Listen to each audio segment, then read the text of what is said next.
So this weekend, while we were staying on some Bureau of Land Management land out in the middle of the desert, we found these two big white dogs. We think they might have been Great Pyrenees. They were so sweet, and they approached the van and were very skinny and dirty and just overall didn't look like they had been very well cared for lately. They approached us in the middle of the day around 1 o'clock at the hottest part of the day, and there was absolutely no shade in the desert other than the side of our van that was creating a little bit of shade.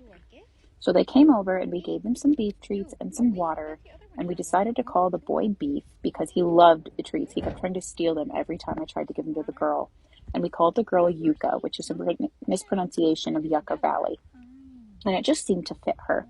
They were very sweet. We looked them over and we didn't find any sort of collars, tags, anything like that. But we did notice that they both had double dew claws on their back paws, which made us wonder if maybe they were siblings. We called the shelter, and the shelter said they couldn't come pick them up because they were too far away and we were out of jurisdiction.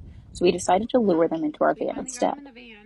We lured them with beef treats, and we got the boy to jump in only after the girl was right behind me and he was sure that she was coming too. He was very protective and very fond of her. Then we had to lift the girl in. She seemed to be in worse health than he was. When we called the shelter, they said that it was most likely that someone visiting the Joshua Tree area had lost them over the weekend, or that someone had dumped them because desert areas like that are prime dumping grounds for people who abandon their animals. You guys are so cute. You're so sweet. Good job. Just riding in the van, doing so good. It's gonna be bumpy. While Andrea drove the 30 minutes to the shelter, I sat in the back on the couch and tried to make sure that neither of the dogs slid around too much.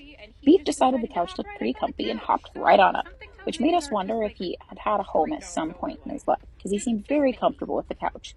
Yuka sat with me and let me pet her for a while, and then she decided that she was a little jealous of Beef's place on the couch, and so she hopped right up on the couch with him.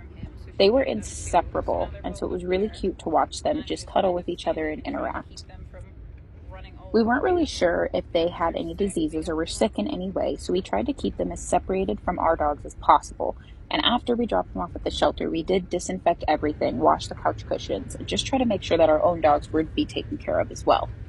Yuka just wanted all the pets and cuddles the whole time we were on our ride. Beef got a little restless, and so I pretty much had to keep him confined to the couch because he just really wanted to check out Ajax's crate and see what was going on there. We didn't want any dog fights to happen. When we made it to the shelter, we did give them our phone number and asked if they could let us know if the dogs were in poor health or if they were able to find microchips, because we were really curious to know what happened to them. We haven't heard anything yet, but we know that they're safe at the shelter for now.